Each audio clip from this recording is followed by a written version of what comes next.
Watie for me mamu nyina kwa baba asafo bafo TV so ye na eba besua kwan e fa so ye butter bread. Enti no ma behia na wo screen so no behia pan sam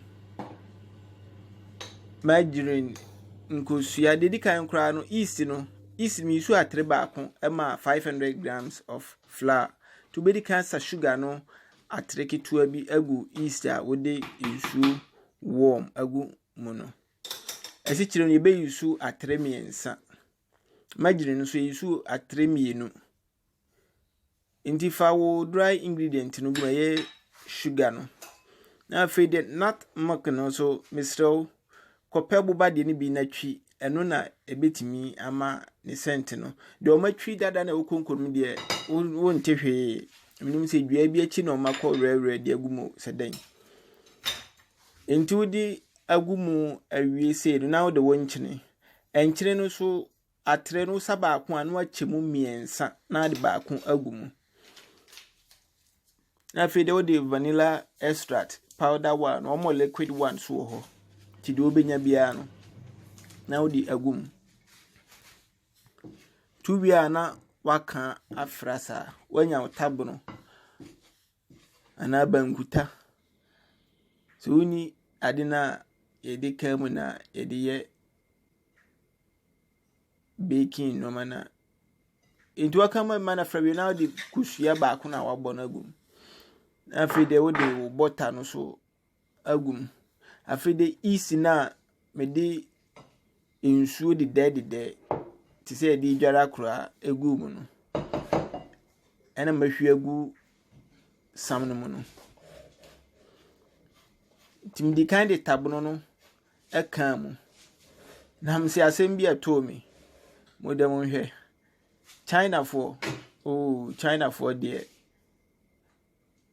machine me se me de ba ye butter bread mi wie ya fe de machine enje China for the umbi bia anya papa omo noma efo nso uto ya na asai me de minsa bubu mu ye den ikoto ma use no be 3 times po inti mi teacher bisu ne kan life is a mathematics, just change the formula inti machine ye adwuma no no anse ahoro nsa na ndie waisu natural machine kodi machine efetia eboa ma no man fra kama ka wiempa ehun nya so benidi obedo nsa bepusa ba odo nsa fiti dia o so odo nsa no epusa ni yipa wia afra wi no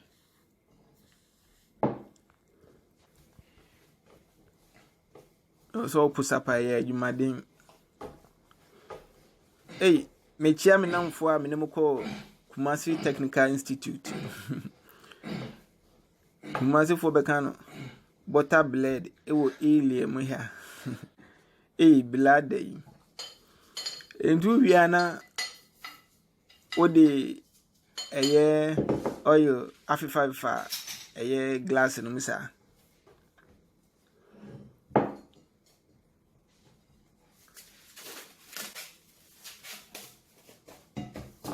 tu ya no akata so asi ho for 1 hour first I'll be trying to car beep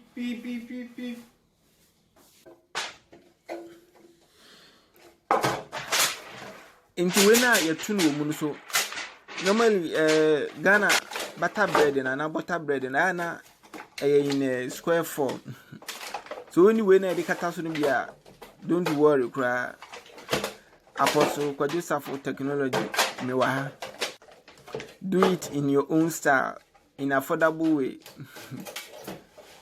into pe sa alumia di bia emu hata yi we twa o dia kata so simple ubenya o 4 square it will work perfectly in case you for best 1 hour no atu anshere ntu papa e me de minsa na fiti na manfa minsa no enam se man ntimi am fiti ni yi nti no anti na ntimi ntu kam de machine na ye anke be tupa ntu ya no asa posa ne sa ti se wusi no ma no na afi de atimi ayi smooth tu bia no aba mu de wade no aba mu na wabiebie mu.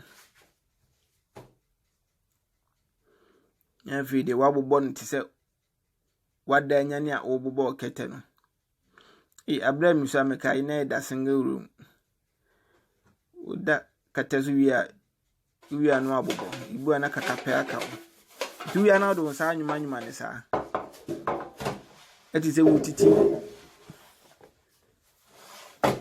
wo ho no. Tu wi ana asan de eye ayo ana bota na wanane afefa so. Ti se de ubiyina aye kama.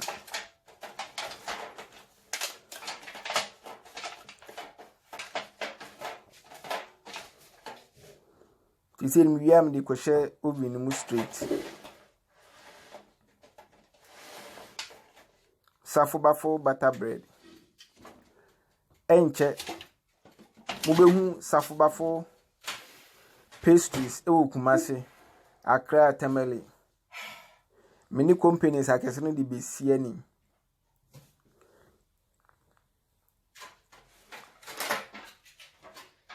Enti metoto ye no aben na ay kama no.